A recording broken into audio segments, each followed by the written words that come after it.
U.S. manufacturing technology orders in February were a surprise, and I'll be back to tell you what that means to you and your sales plan for 2017.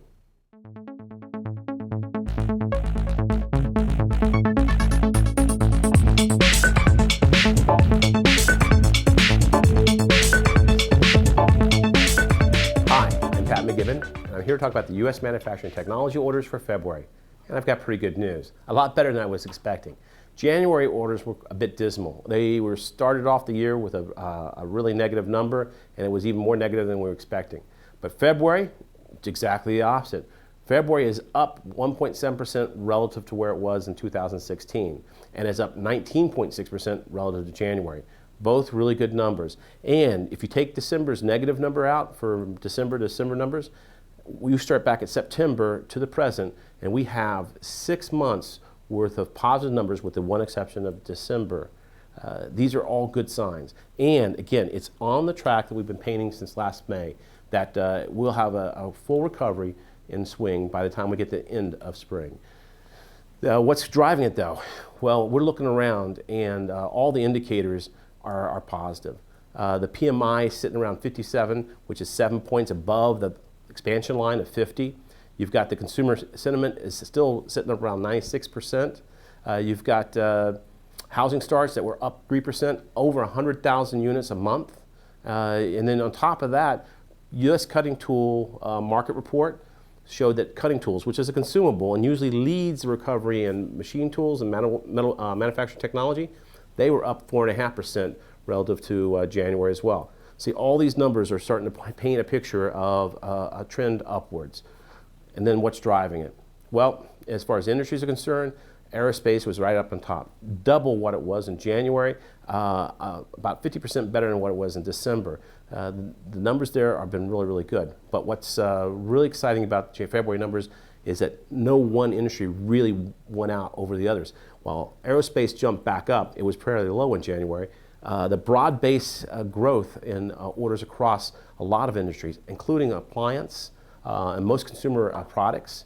You have the auto industry made a bit of a bounce back in certain parts of the country, like Southeast and Northeast and North-South, Northeast Central. All these things are pointing to a more broader base, steady growth in our customers' orders of new equipment.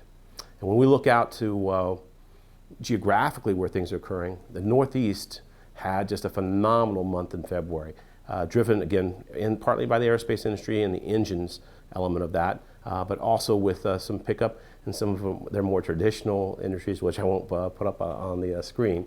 But it's all good signs.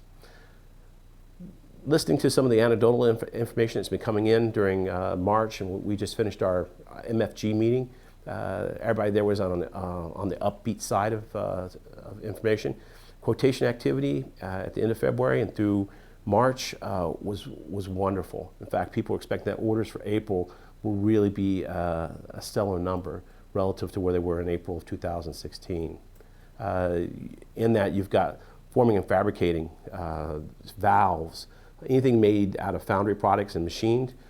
All those orders are starting to pick up. Again, foundry, appliances, some consumer electronics.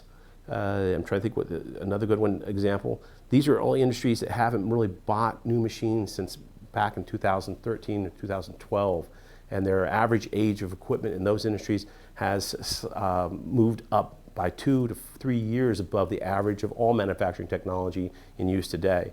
So they were primed. It's just the expectation was that they were going to be starting to begin their order out increases in the May-June timeframe, but they started a little bit early, and that's a positive thing for seeing that we do get to a full recovery in manufacturing technology orders by the end of spring.